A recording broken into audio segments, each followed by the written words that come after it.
Assalamualaikum warahmatullahi wabarakatuh. Alhamdulillahirabbil alamin wa sallallahu ala sayyidina Muhammadin wa ala alihi washabihi wasallam amma ba'du. Baiklah, anak-anakku sekalian, untuk hari ini kita akan mempelajari berkenaan dengan klasifikasi makhluk hidup. Sebelumnya kita sudah mempelajari berkenaan dengan ciri-ciri makhluk hidup dan ciri-ciri makhluk tak hidup. Untuk klasifikasi makhluk hidup, kita awali ya. Yang pertama adalah tujuan klasifikasi makhluk hidup. Untuk tujuan klasifikasi makhluk hidup ini dibagi menjadi dua. Yang pertama ada tujuan umum, kemudian ada tujuan khusus ya.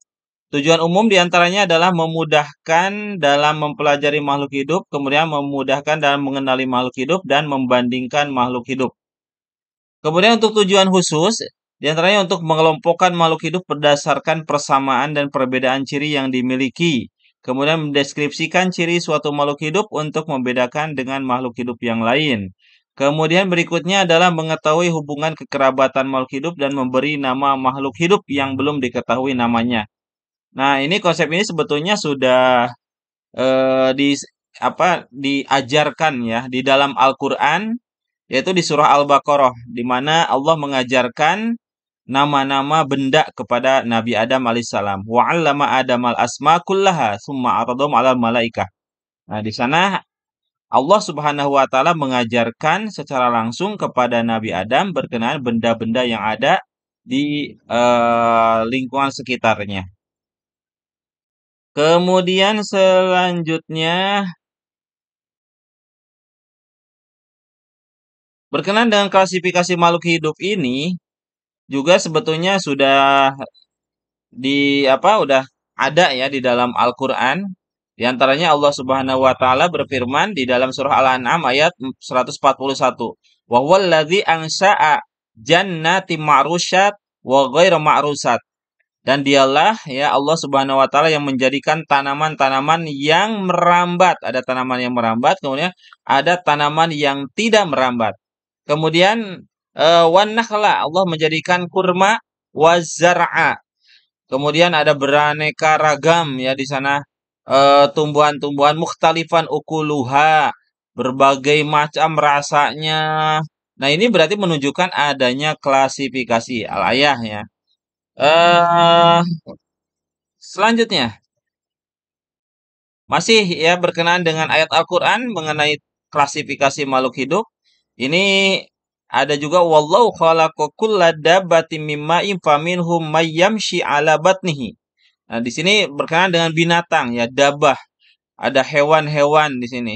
Ada jenis hewan ya, ada yang dari air, kemudian ada juga yang berjalan dengan batnihi dengan perutnya. Misalnya ular ya, belut. Wa minhum may yamshi 'ala rijlaini. Kemudian ada yang berjalan dengan kedua kakinya ya. Ada ayam, ada manusia ya. Wa minhum may yamshi 'ala arba'. Kemudian yang berjalan dengan empat kakinya, sapi, kambing ya. Nah, ini berarti menunjukkan tentang klasifikasi makhluk hidup juga ya. Nah, selanjutnya berkenaan dengan makhluk hidup ini,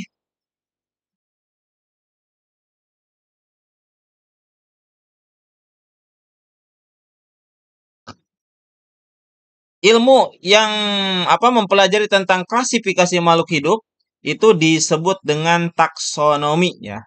Disebut dengan taksonomi. Adapun yang menjadi pelopor ya di masa kini sebetulnya pelopor di masa kini berkenaan dengan keilmuannya itu adalah Carolus Linnaeus ya. Dia merupakan pelopor dalam ilmu taksonomi. Walaupun yang sebetulnya sebelumnya juga ada ya yang telah membedakan atau mengklasifikasikan makhluk hidup seperti Aristoteles. Kemudian disebutkan tadi di dalam Al-Qur'an sebetulnya sudah jelas ya pengklasifikasian makhluk hidup. Tapi secara rinci keilmuan, nah ini baru dipelopori oleh Carolus Linnaeus.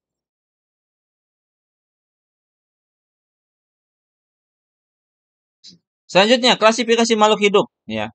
Pertama, identifikasi ciri makhluk hidup baik anatomi, fisiologi, morfologi maupun tingkah laku.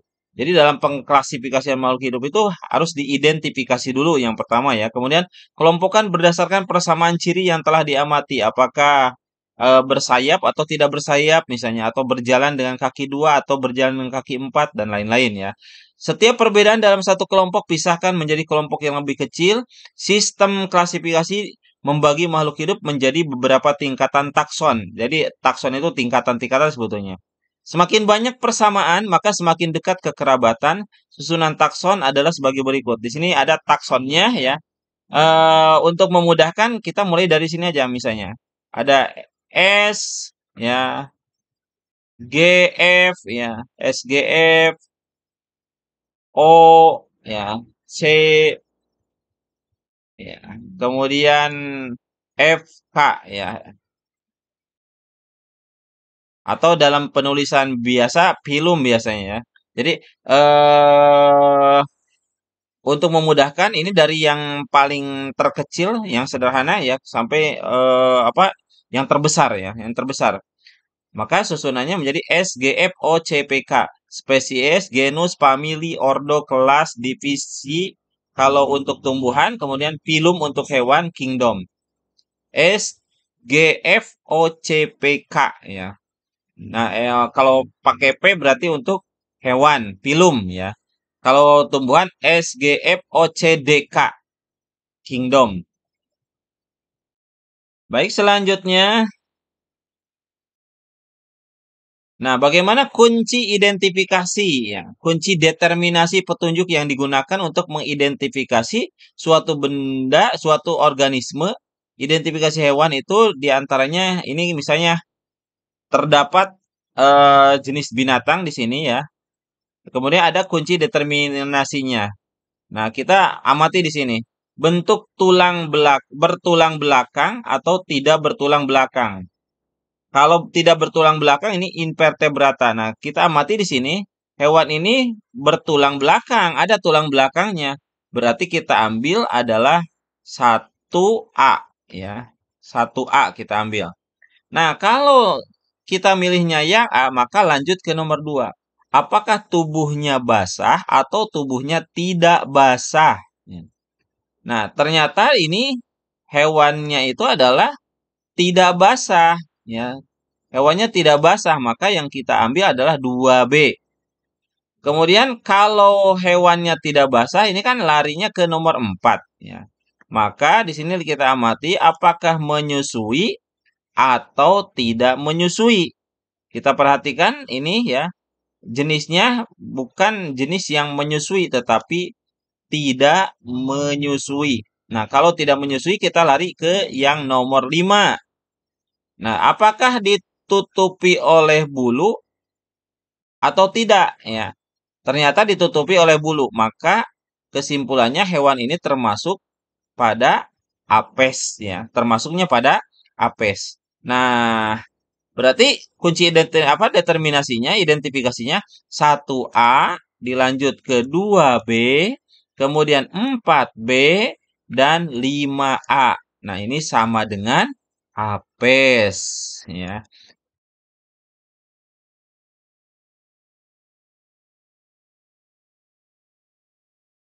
Selanjutnya ada metode penamaan ilmiah. Dalam metode penamaan ilmiah, setiap makhluk hidup memiliki nama spesies yang digunakan oleh Linnaeus dengan sistem binomial nomenklatur. Ini ingat-ingat ya. Jadi sistem penamaan ilmiah suatu makhluk hidup itu disebutnya binomial nomenklatur atau sistem tata nama ganda. Nama spesies terdiri dari dua kata Latin. Kata pertama menunjukkan genus, ingat. Kata kedua,